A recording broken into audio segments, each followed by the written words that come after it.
আসসালামু আলাইকুম। আসুন আজকে আমরা আ একটি ইসলামী দল নিয়ে কিছু আলোচনা করি।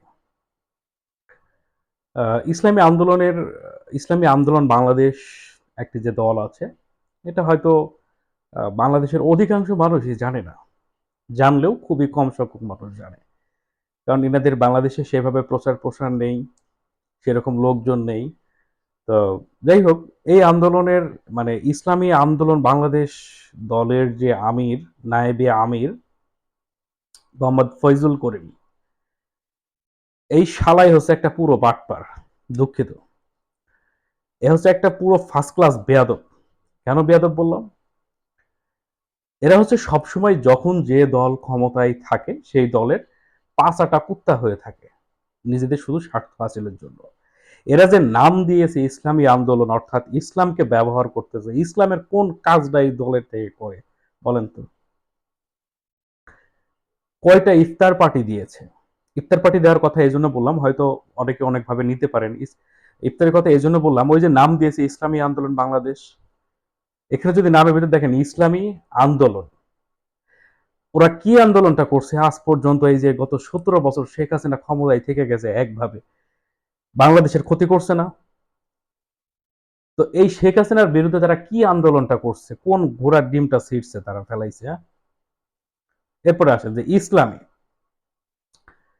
ইসলামের জন্য তারা তাদের দলের থেকে কোন কৃতিত্ব, কোন কাজটা করছে বলে তো? চোখে দেখার মতো একটি কাজের উদাহরণ দিতে পারবেন? পারবেন না।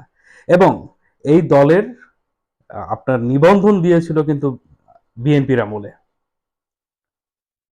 ইসলামী আন্দোলন বাংলাদেশের দলের কিন্তু নিবন্ধন দিয়েছিল, হয়েছিল বিএনপির আমলে। ইনারা সবসময় যখন যার ক্ষমতায় থাকে তার পাঁচাটে, যেমন বললাম, দেখুন আজকে একটি বক্তব্য দিয়েছে এই দালাল।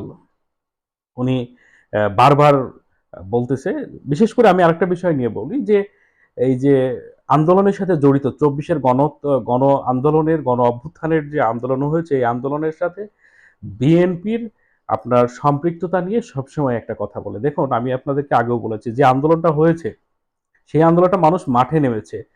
মানুষ কি একদিনে শুধুমাত্র ছাত্রদের কথায় মাথায় নেমে গিয়েছিল? গত 17 বছর থেকে দলবল নির্বিশেষে সাধারণ মানুষের মাঝে একটি ক্ষোভ তৈরি হয়েছিল এবং এই ক্ষোভের বহিঃপ্রকাশ হয়েছিল এই ছাত্র আন্দোলনে। তাছাড়া শুধু এই ছাত্রদের আপনার এই বৈষম্যবিরোধী কোটা চাকরি আন্দোলনের জন্য বাংলাদেশে সাধারণ মানুষ নেমে গেছে? বাংলার মানুষ এত পাগল? হ্যাঁ, আচ্ছা, এইটাকে, এই অভ্যুদয়টাকে একক দলের, একক আপনার সংগঠনের উপরে চাপিয়ে দেওয়ার জন্য যারা এই সংগঠনের সাথে জড়িত বা পাঁচাটা কুত্তা, ইনারা কিন্তু বিভিন্নভাবে বিষয়টাকে আপনার এককভাবে নেওয়ার চেষ্টা করে। বিএনপির মহাসচিব মির্জা ফখরুল ইসলাম আলমগীর যখন আন্দোলনটা শুরু হয় তখন একটা কথা বলেছিল যে এই আন্দোলনের সাথে বিএনপির কোনো ধরনের সম্পৃক্ততা নেই, তবে নৈতিক সাপোর্ট রয়েছে। দেখুন রাজনীতি মানে হচ্ছে পলিসি আর খেলা। পলিসি পলিসি দিয়ে আপনাকে আগাইতে হবে।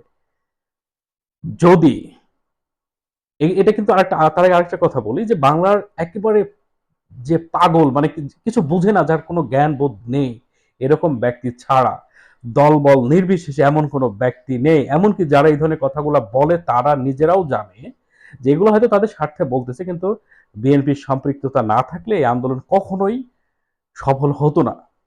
এবং এই আন্দোলনে কিন্তু 18-19 জুলাইয়ের 18-19 তারিখের পর থেকে কিন্তু আন্দোলন টোটালি বন্ধ হয়ে গেছিল এবং এক দফা যে হয়েছিল যে শেখ হাসিনার পদত্যাগ, এই এক দফাটাও কিন্তু বিএনপি দিয়েছিল। যাই হোক, তো উনারা বিষয়টাকে সবসময় অন্য খাতে নেওয়ার চেষ্টা করছে। তো যদি প্রথম থেকে যদি বিএনপি এটার সাপোর্ট না দিত তো এই আন্দোলন কিন্তু জুলাইয়ের 18 তারিখের মধ্যেই ফিনিশড হয়ে যেত, শেষ হয়ে যেত। এই আন্দোলন কিন্তু ধরে রাখার কেউ ছিল না। কিন্তু বিএনপি যদি তখন স্বীকার করত যে বিএনপি সম্পৃক্ততা আছে, তাহলে সেই আন্দোলনটা পণ্ড করতে কিন্তু শেখ হাসিনার 10 মিনিটের সময় লাগতো না। 10 মিনিটও কিন্তু সময় লাগতো না। বিএনপি এটার সহযোগিতা প্রথম থেকে ছিল এবং বিএনপির এক দফা ছিল, কিন্তু এই বিষয়টাকে, এই যে ইসলামী আন্দোলনের যে আমির ফয়জুল করিম, এই ধরনের দালালদের জন্য আপনার প্রশ্নবিদ্ধ করা হয়। এবং আরেকটা বিষয় যদি দেখেন যে বাংলাদেশে শেখ হাসিনার বিরোধী যত দল রয়েছে সকল দলের উপর মানে অপরিসীম জেল জুলুম অত্যাচার নির্যাতন চালানো হয়েছে। ইসলামী আন্দোলনের আমির বা ওই দলের কোনো একটি কর্মী বা একটা নেতা যার নামে একটা মামলা হয়েছে দেখাইতে পারবেন না, কারণ ওই যে ওরা হচ্ছে মুখে ওটা কথা বলেছিল এবং ওরা শুধুমাত্র নিজ স্বার্থ ছাড়া দুনিয়ার আর কিচ্ছু চিন্তা করে না। ওদের নিজেদের স্বার্থ ছাড়া দেশের কথা কখনো চিন্তা করে না।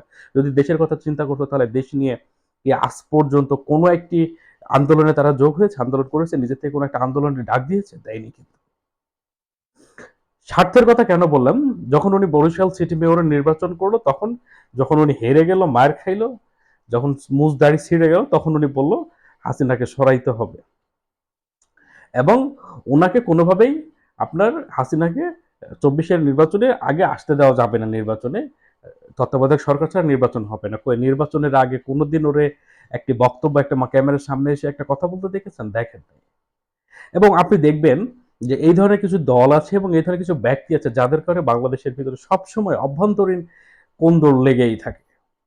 এই ধরনের কিছু স্বার্থবাদী মৌলবী আছে যারা এই যে জালসা নামে, ওয়াজ মাহফিলের নামে গিয়ে রাজনৈতিক বক্তব্য দিয়ে মানুষকে বিভ্রান্ত করার চেষ্টা করে এবং সেই জায়গাতে আহ, সেই রাজনৈতিক বক্তব্যের প্রতিবাদ করলেই বিএনপিকে আপনার খারাপভাবে উপস্থাপন করা হয়। দেখানো হয় কি যে বিএনপি সেই জালসায় বাধা দিয়েছে। ভাই, বিএনপির জালসায় বাধা দিবে কেন? বাংলাদেশ হচ্ছে একটি মানে মুসলমান কান্ট্রি, ধার্মিক ইসলামিক দেশ, এবং বিএনপির মেজর পার্সেন্ট লোক হচ্ছে ইসলামকে সমর্থন করে। বিএনপির আপনার প্রধান প্রধান নির্বাচক থেকে শুরু করে মহাসচিব, চেয়ারম্যান, কোয়াইটিং সবাই কিন্তু আপনার মুসলমান। এখানে ভাই ওয়াজ মাহফিলে বাধা দিবে কেন? এবং বাংলাদেশে যদি ইসলামিক অর্থাৎ ইসলামকে সমর্থন করে এমন কোনো দল থেকে থাকলে, এবং সে হচ্ছে বিএনপি, বিএনপি কেন ওয়াজ মাহফিলে বাধা দিবে? এই যে এই ধরনের বাটপারদের মতো কিছু দালাল যারা থাকে, তারা নিজেদের স্বার্থ হাসিল করার জন্য এবং কোনো একটি একক রাজনৈতিক দলকে সুসংগঠিত করার জন্য ওয়াজ নামের মাহফিলে গিয়ে ওরা বিভিন্ন রাজনৈতিক বক্তব্য দিয়ে মানুষকে বিভ্রান্ত করার চেষ্টা করে। ইমামদের প্রতি আমার ছোট করে যদি কোনো ইমাম শুনে থাকেন, ছোট একটি উপদেশ থাকবে, আপনারা কখনো, ভাই আপনারা গেছেন ইসলাম প্রচার করতে, ইসলাম প্রচার করবেন, ভাই আপনারা রাজনীতি কেন করবেন? রাজনীতি যদি করতে হয় রাজনীতির মাঠে যান, ওয়াজ মাহফিল ছেড়ে দেন। ধন্যবাদ।